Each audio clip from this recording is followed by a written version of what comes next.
আসসালামু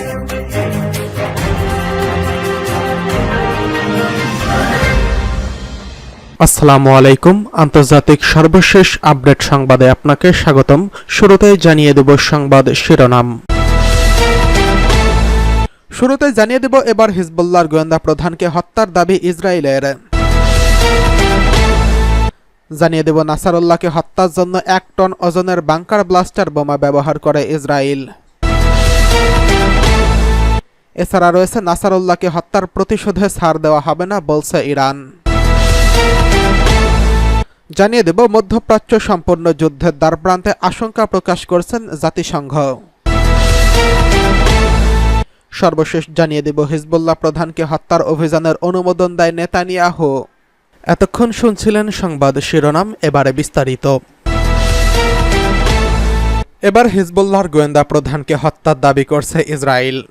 লেবাননে সশস্ত্র গোষ্ঠী হিজবুল্লাহর গোয়েন্দা বিভাগের প্রধান হাসান খলিল ইয়াসিনকে হত্যার দাবি করছে ইসরায়েল। ইসরায়েলের প্রতিরক্ষা বাহিনী আইডিএফের দাবি, রাজধানী বৈরুতে বিমান হামলা চালিয়ে তাকে হত্যা করা হয়েছে। এক বিবৃতিতে আইডিএফ বলছে, তাদের বিমান বাহিনী হিজবুল্লাহর গোয়েন্দা বিভাগের প্রধান দায়িত্বপ্রাপ্ত হাসান খলিল ইয়াসিনকে লক্ষ্য করে এই বিমান হামলা চালিয়েছে। বিবৃতিতে বলা হয়েছে, একটি বিভাগের প্রধান হিসেবে উত্তর সীমান্তে এবং ইসরায়েলি ভূখণ্ডের গভীরে বেসামরিক এবং সামরিক লক্ষ্যবস্তু শনাক্তকরণের দায়িত্বে ছিলেন ইয়াসিন। এর আগে গত শুক্রবার রাতে ইসরায়েলি বিমান হামলায় হিজবুল্লাহর প্রধান হাসান নাসারুল্লাহ নিহত হয়েছেন। নাসারুল্লাহ নিহত হওয়ার ঘটনার ইরানের 5 দিন এবং ইরাকের 3 দিন শোক ঘোষণা করা হয়েছে। গণমাধ্যমের খবরে বলা হয়েছে, শনিবার ইসরায়েলি হামলায় লেবাননে 33 জন নিহত হয়েছেন। গত সোমবার থেকে লেবাননে ইসরায়েলি হামলার রিপোর্ট লেখা পর্যন্ত প্রায় 800 মানুষ নিহত হয়েছেন। লেবাননের পরিবেশ বিষয়ক মন্ত্রী নাসের ইয়াসিন বলছেন, ইসরায়েলি বাহিনীর নির্বিচার হামলায় লেবানন থেকে প্রায় 10 লাখ মানুষ উদ্বাস্তু হয়েছেন। রবিবার লেবাননে বিমান হামলা অব্যাহত রেখেছে ইসরায়েল। এদিকে নাসারুল্লাহকে হত্যায় 1 টন ওজনের বাংকার ব্লাস্টার বোমা ব্যবহার করেছিল ইসরায়েল। লেবানন ভিত্তিক শিয়া ইসলামপন্থী রাজনৈতিক দল এবং সশস্ত্র সংগঠন হিজবুল্লাহর নেতা হাসান নাসারুল্লাহকে হত্যায় সম্ভবত 2000 পাউন্ড অর্থাৎ 1 টন ওজনের বাংকার ব্লাস্টার বোমা ব্যবহার করা হয়েছে। গত শুক্রবার রাতে লেবাননে ইসরায়েলের হামলায় নাসারুল্লাহ নিহত হয়েছেন। 3 দশকেরও বেশি সময় ধরে হিজবুল্লাহর নেতৃত্বে ছিলেন তিনি।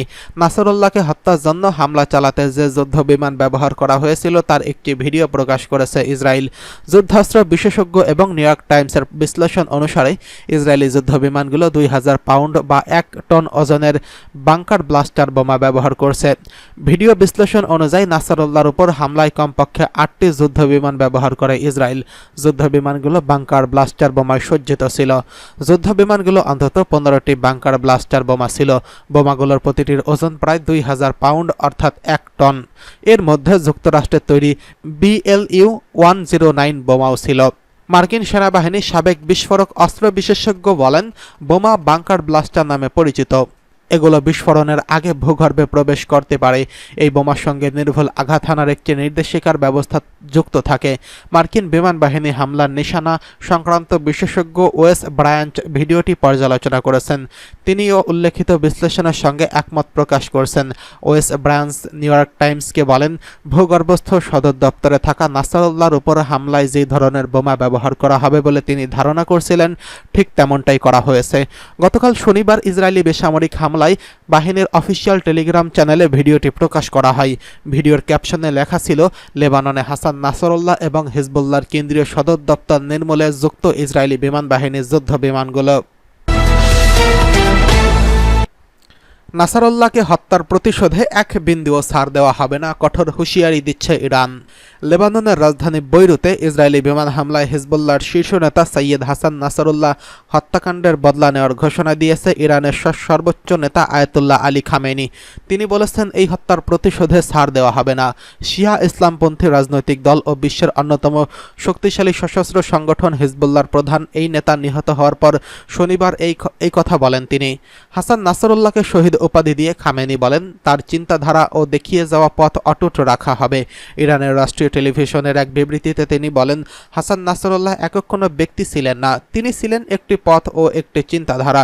এই পথ অব্যাহত থাকবে, শহীদের রক্তের প্রতিশোধে কোনো ছাড় দেওয়া হবে না। এই হত্যাকাণ্ডে ইরানে 5 দিনের রাষ্ট্রীয় শোক ঘোষণা করছে আয়াতুল্লাহ খামেনি। তিনি বলেন, এই অঞ্চলে ভাগ্য নির্ধারণ করবে প্রতিরোধ যোদ্ধারা, যার সামনে থাকবে হিজবুল্লাহ। হাসান নাসরুল্লাহ হত্যাকাণ্ড প্রতিরোধ যোদ্ধাদের আরও শক্তিশালী করবে। ইরানের প্রেসিডেন্ট মাসুদ পেজেশকিয়ান এক বিবৃতিতে বলেছেন, হাসান নাসরুল্লাহর হত্যাকাণ্ড প্রতিরোধ যোদ্ধাদের আরও শক্তিশালী করবে। আন্তর্জাতিক সম্প্রদায় ভুলে যাবে না যে এই সন্ত্রাসী হামলার নির্দেশে নিউ ইয়র্ক থেকে জারি করা হয়েছিল। নাসরুল্লাহর হত্যাকাণ্ডে যুক্তরাষ্ট্রের ভূমিকা অস্বীকার করা সম্ভব নয়। এদিকে নাসরুল্লাহকে হত্যার পর আয়াতুল্লাহ খামেনি দেশের ভেতরে একটি নিরাপদ স্থানে সরিয়ে নেওয়া হয়েছে। তেহরানের সর্বশেষ খবর সম্পর্কে অবগত দুজন আঞ্চলিক কর্মকর্তা রয়টার্সকে এই তথ্য নিশ্চিত করেছেন। 31 জুলাই এক হামলায় ফিলিস্তিনি প্রতিরোধ আন্দোলন হামাসের প্রধান ইসমাইল হানিয়া নিহত হয়। তেহরানে গুপ্ত হত্যার শিকার হন তিনি। এর আগে মে মাসে ইরানি প্রেসিডেন্ট ইব্রাহিম রাইসি রহস্যজনকভাবে হেলিকপ্টার দুর্ঘটনায় নিহত হন। তার মৃত্যুর পেছনে ইসরায়েলের হাত থাকতে পারে বলে সন্দেহ করা হচ্ছে। শুক্রবার বৈরুতের দক্ষিণাঞ্চলীয় শহরতলিতে হামলায় তিনি নিহত হয়েছেন। তাকে হত্যা করার ইসরায়েলি দাবির কয়েক ঘণ্টা পর হিজবুল্লাহর পক্ষ থেকেও মৃত্যুর তথ্য নিশ্চিত করা হয়। শনিবার বিবৃতিতে হিজবুল্লাহ বলছে, তাদের ইসরায়েলের বিরুদ্ধে লড়াই চালিয়ে যাবে, একই সঙ্গে গাজা ও ফিলিস্তিনের সমর্থনে এবং লেবানন ও এর জনগণের সুরক্ষায় লড়াই অব্যাহত রাখবে। 1992 সাল থেকে হিজবুল্লাহর প্রধান হিসেবে দায়িত্বে ছিলেন নাসারুল্লাহ। তিনি একটি মিলিশিয়া বাহিনী থেকে হিজবুল্লাহকে বিশ্বের সবচেয়ে শক্তিশালী বেসরকারি বাহিনীতে পরিণত করছেন। ইরানের রেভলিউশনারি বাহিনীর সাহায্যে হিজবুল্লাহ ক্ষেপণাস্ত্র থেকে শুরু করে বিশাল অস্ত্রশস্ত্রের ভাণ্ডার গড়ে তুলছে, যার বেশিরভাগই ভূগর্ভস্থে লুকিয়ে রাখা হয়েছে।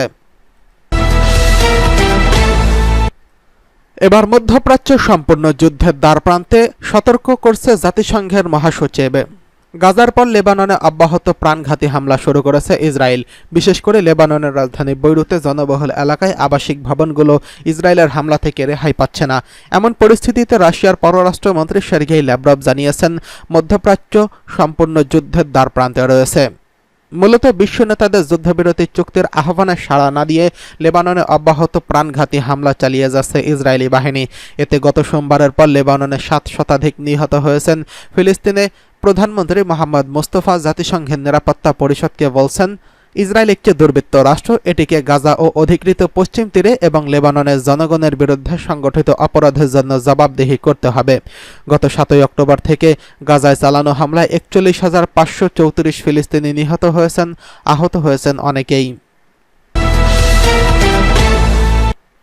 এদিকে হিজবুল্লাহ প্রধানকে হত্যায় অভিযানের অনুমোদন দিয়েছিল নেতানিয়াহুর নির্দেশেই হত্যাকাণ্ড ঘটেছে। ইরান সমর্থিত লেবাননের সশস্ত্র গোষ্ঠী হিজবুল্লাহর প্রধান সৈয়দ হাসান নাসরুল্লাহকে হত্যার জন্য অভিযান চালাতে অনুমোদন দেয় ইসরায়েলের প্রধানমন্ত্রী বেঞ্জামিন নেতানিয়াহু। শনিবার নেতানিয়াহু নিজেই এই তথ্য নিশ্চিত করেছেন। প্রতিবেদনে বলা হয়েছে, লেবাননের পূর্বাঞ্চলে এবং দক্ষিণাঞ্চলে হিজবুল্লাহর স্থাপনা লক্ষ্য করে ব্যাপক হামলা চালায় ইসরায়েলি বাহিনী। সেই হামলায় নিহত হয় 64 বছর বয়সী নাসরুল্লাহ। নেতানিয়াহু হিজবুল্লাহ প্রধানকে নির্মূল করে দেওয়াকে ইসরায়েলি সামরিক বাহিনীর গুরুত্বপূর্ণ অর্জন হিসেবে উল্লেখ করেছেন। ইসরায়েলের উত্তরাঞ্চলের সীমান্তে নিরাপত্তা পুনঃস্থাপনের জন্য একটি পদক্ষেপ বলে জানান তিনি। নেতানিয়াহু হিজবুল্লাহ প্রধানকে নির্মূল করে দেওয়াকে ইসরায়েলি সামরিক বাহিনীর গুরুত্বপূর্ণ অর্জন হিসেবে উল্লেখ করেছেন। ইসরায়েলের উত্তরাঞ্চলের সীমান্তে নিরাপত্তা পুনঃস্থাপনের জন্য এটি একটি পদক্ষেপ বলে তিনি জানিয়েছেন। দেশের উদ্দেশ্যে দেওয়া ভাষণে নেতানিয়াহু আরও বলেছেন, নাসারুল্লাহ ইসরায়েলি এবং বিদেশি নাগরিকদের উপর অসংখ্য হামলার জন্য দায়ী ছিলেন।